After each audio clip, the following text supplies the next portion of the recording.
The name is recognised worldwide and throughout history associated with grandeur, culture, importance and sophistication. Having been originally built in 1190 as a fortress, it was later used and extensively and almost continuously expanded over the preceding years during its service as a royal residence.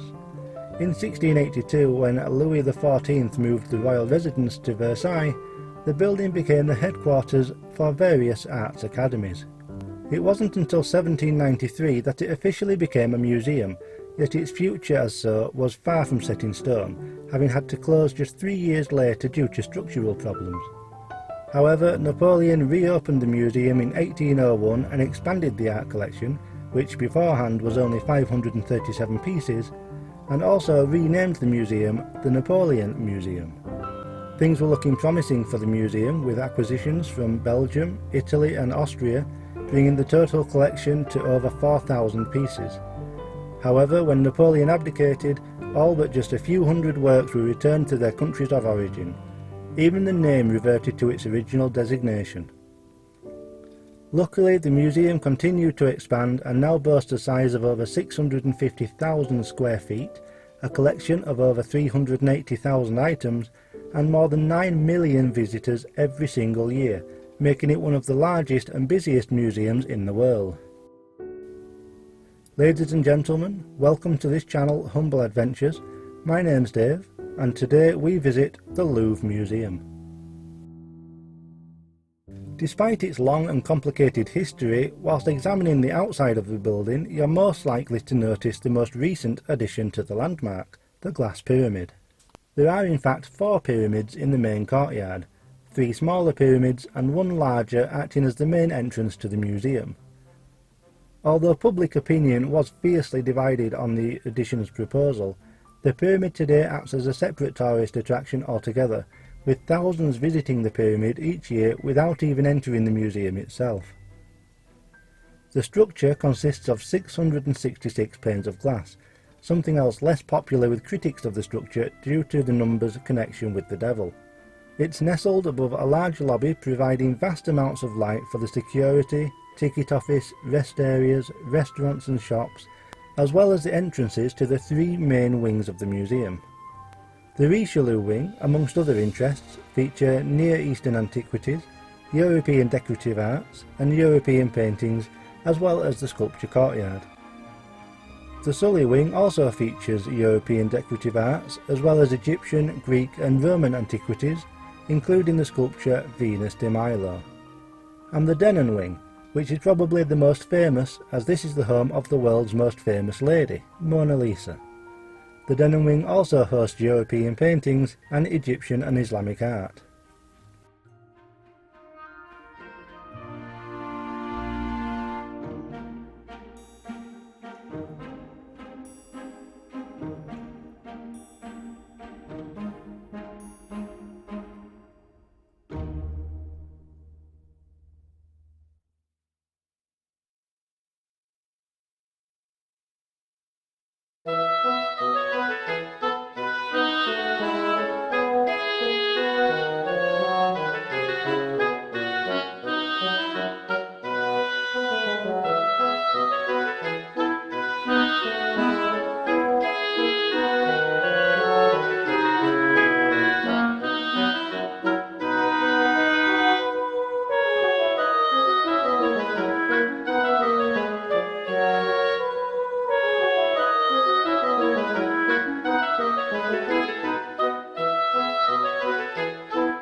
Despite being the least visited wing of the three, and to no fault of its own, the Richelieu wing actually hosts one of the better known rooms in the entire building, the glass-covered sculpture courtyard, known as Marly Court. There are actually two courtyards like this, both light and spacious and with a few perfectly positioned trees to further create the sense of outdoor space.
The Denon Wing is probably the most visited wing of the museum, which is the home to a great number of masterpieces, including the Coronation of Napoleon, Liberty Leading the People, the Mona Lisa, and the sculpture Winged Victory of Samothrace.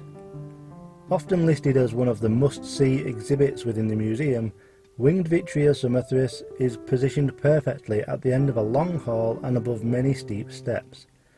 Because of the ship element of the sculpture, the entire piece is much bigger than it seems from down the hall.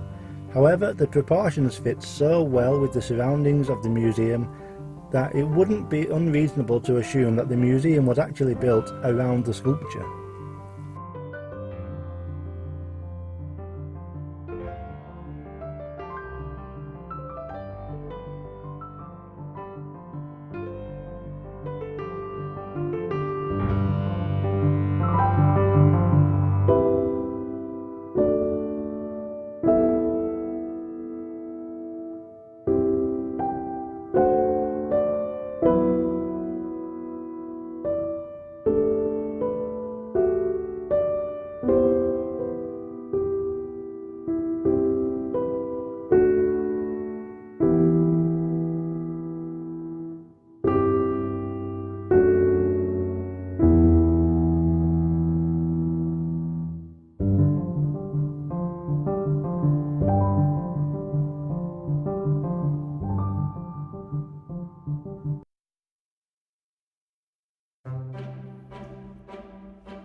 Here we have the First Lady of the Louvre, Mona Lisa.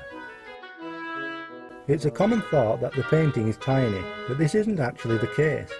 A variety of reasons lead to the assumption though. Firstly, the painting appears much smaller due to it being the sole inhabitant of the wall which features it. A second reason is the much larger paintings on the surrounding walls, particularly the painting Wedding at Cana, situated directly opposite the Mona Lisa, which is an impressive 10 metres by 6.5 metres. Thirdly though, and the main rather frustrating reason many people think it's a small picture, is because most people, after coming all this way, only actually see the beautiful lady through their phones, which of course makes it appear much smaller.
The Sully Wing is home to yet more fascinating and beautiful works of art and historical artefacts, including the Code of Hammurabi, the sculpture Venus de Milo, and the Great Sphinx of Tanis, also considered to be the guardian of the Louvre.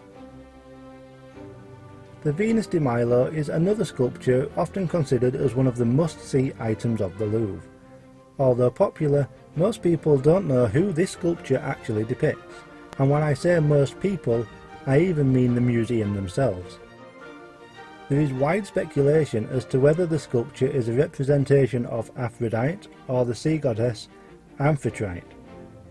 Due to the condition of the item, it cannot be verified which it is, although numerous theoretical reconstructions have taken place over the years based on body position and posture, attire and stance, lending suggestions such as her leaning against pillars, holding items, and even being accompanied by other figures, all of which offer possible answers as to who this could be.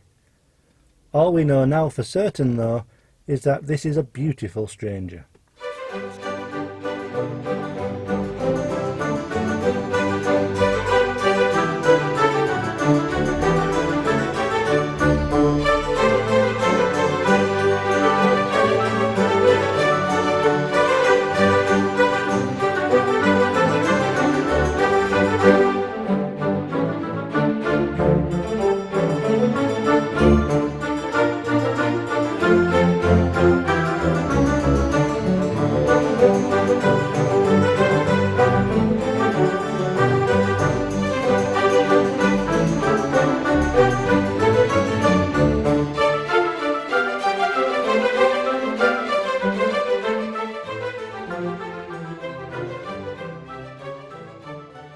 Of course, what sort of visit to a world-famous museum would be complete without a visit to one of the many gift shops?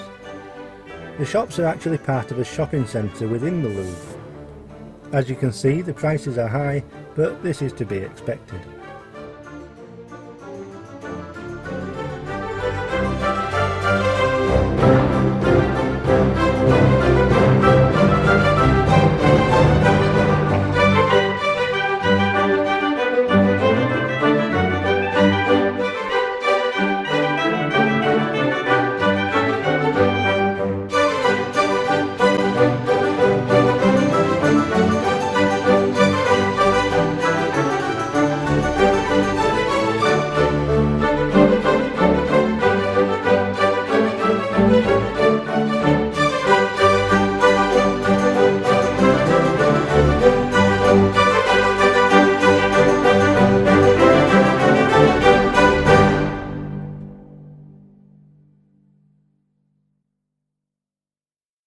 Thanks for watching, folks. If you've enjoyed this video, please do remember to click the thumbs up button, and if you're interested in receiving notifications on future uploads, do make sure to click the subscribe button and adjust the bell notification settings accordingly. Thanks again, folks. I'll see you soon.